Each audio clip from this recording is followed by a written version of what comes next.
episode 9. How are you doing, Mindy? Very good. Happy to see you again, Charles. And we have a special person today. Yeah, another special person. Last week we had Brian on and he showed us everything that you need to know about banking, but Steve here is an amazing real estate expert and we're so happy to have him on. How you doing, Steve? Doing well. Thanks. Glad to be here. Yeah, no kidding. Yeah. Well, Mindy, you had the pleasure of working with Steve for quite some time, I hear. Yeah, his name is special. His name is Steve LeDuc. You know, for me, it's very special because when I heard and I read his last name, I thought it was Vietnamese, but in fact, he is not Vietnamese at all. But yeah, very fun working with you, Steve. You know, how many years ago?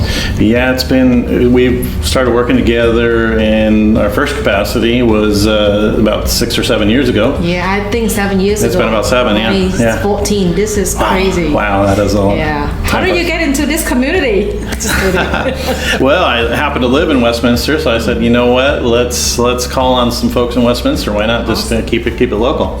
So that's how we ended up hooking up. Well, ending up here is one thing, but how did you get started in real estate? You know, everyone's got a story. Yeah.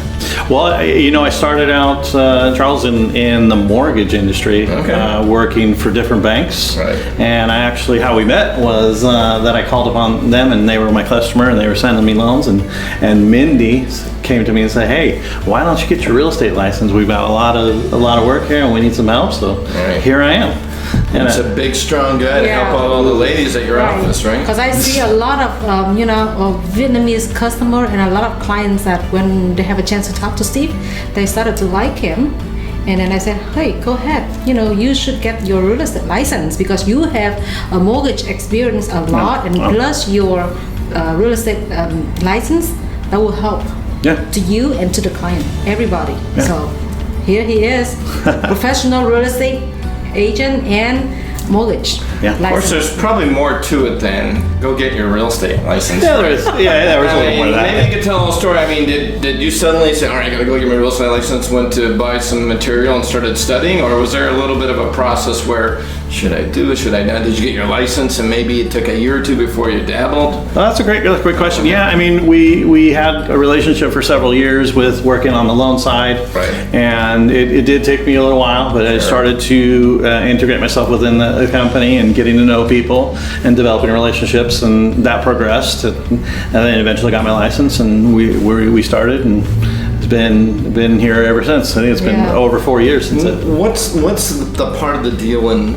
real estate brokerage that maybe makes it perhaps more exciting than lending? Maybe not. I mean, is there some element in real estate brokerage that attracted you to more to that than the lending? Absolutely. It was the interaction with people and getting an opportunity to somebody basically lets you into their life for a small portion of time, where you're working with them, looking at their documents. It's kind of an intimate thing, right? And well, I mean, you were looking at their whole life on a tax return and credit report before anyway, but this is more of personal choices for houses, right? Yeah. I looked at people and I saw paper, right? And I very rarely got any feedback from a client that said, hey, we're happy about this transaction because the brokers got that. So now I'm able to experience that. That's something that's really exciting for me. Right. I'm sure before when he was a lender, he's like, oh, these real estate cowboys, look at the stuff that they're bringing me. But now you're living it. Now you're the one dishing out all the craziness. Exactly. It's more fun this way, right? It absolutely is.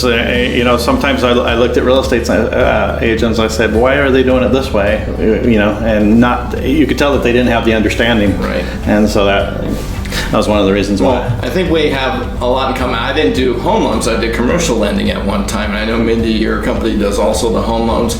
And it's a whole different animal, isn't it? Absolutely. I mean, a lot of times you're working with a lot of third parties that just aren't on the same page. It's a tough job, I'm telling you. Personally, to me, real estate seems a little simpler in concept, or it's a lot more unpredictable, I think. Yeah, it is. That's one of the things where I feel like I have an advantage, in that I've worked for so many different banks. So talk about third party, underwriters can get difficult. Yeah, they don't get paid typically commissions, and if it's Friday at 4 o'clock, I'm going home to my party and a barbecue. I don't care about your deal, you know. Yeah, so one thing I always do is I always talk to underwriters when I work for the banks. Oh, yeah. So I get to know how they think, and if I'm able to look at stuff and say, hey, an underwriter's going to kind of have a problem with this, so let's not do this.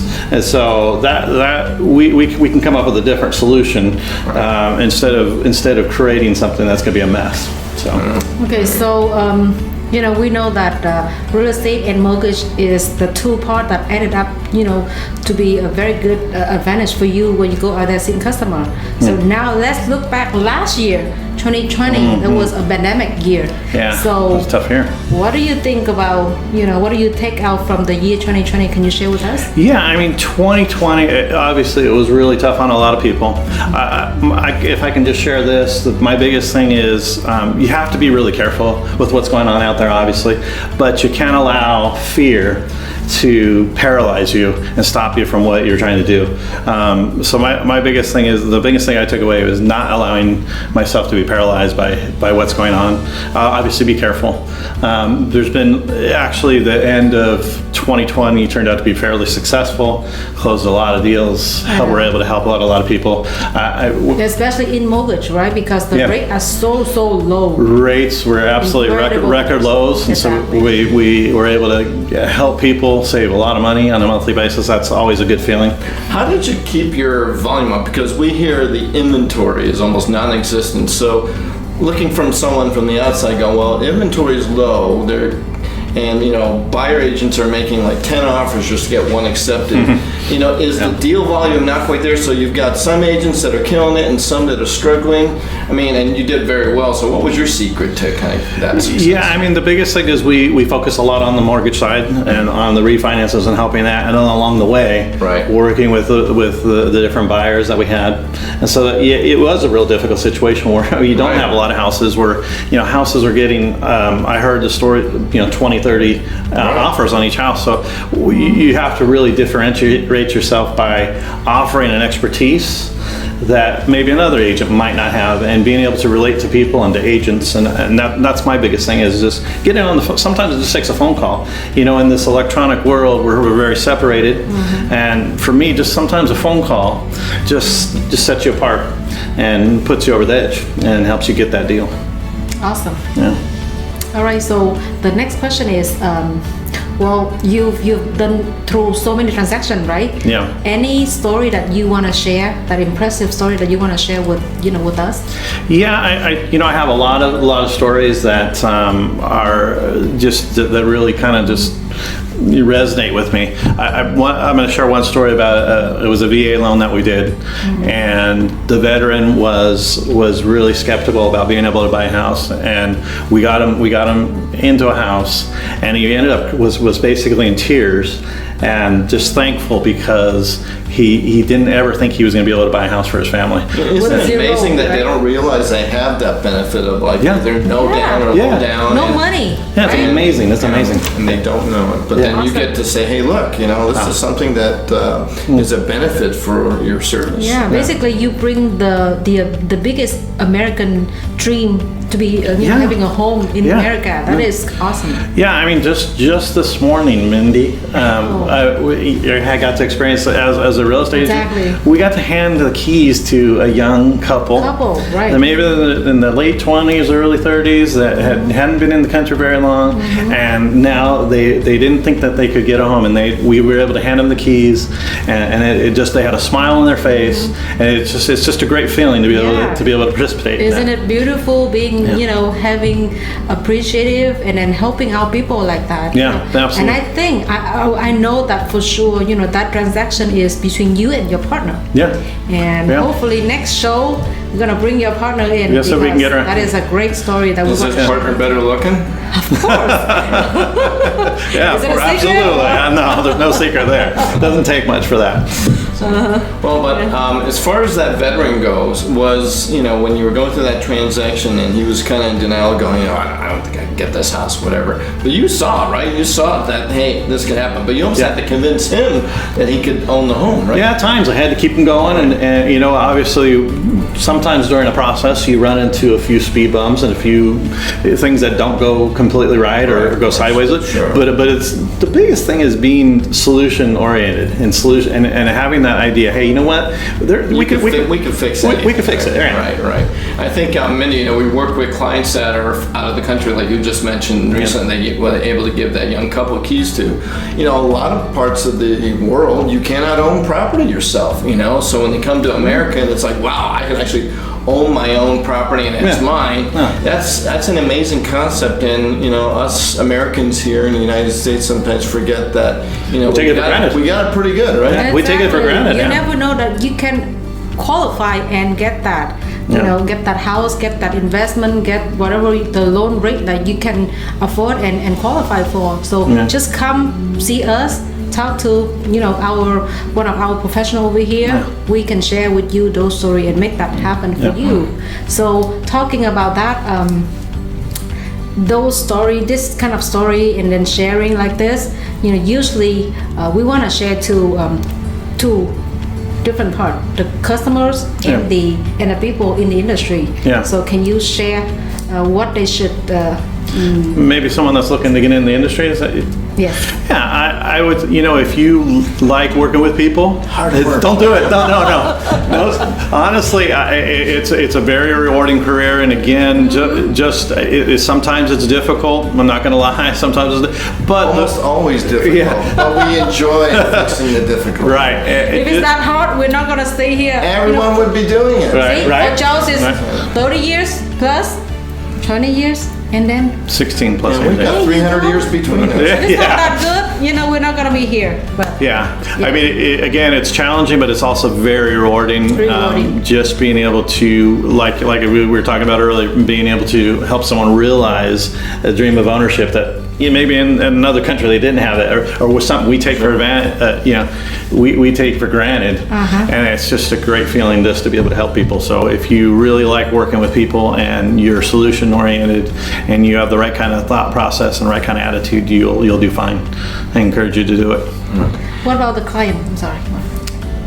What about to the clients? Clients, right now it is an amazing time to buy a house. I know there is some, there is some shortages. Are you sure it's a good time to buy a house? Yes, it is. Earlier in our show, we always know when the best time to buy a house is, right, Mindy? And the answer is NAW. It's now. Right. Always now, because 6 months past a low point or a high point, you never know, right? I'm going to wait till the market bottoms out. You don't know until 6 months later. You never know. And then you're in the rearview mirror and like, oh, geez, Yeah, hindsight's 20/20, right? So the thing about it. We don't want 20/20. No, we don't. 20/20 is behind us already.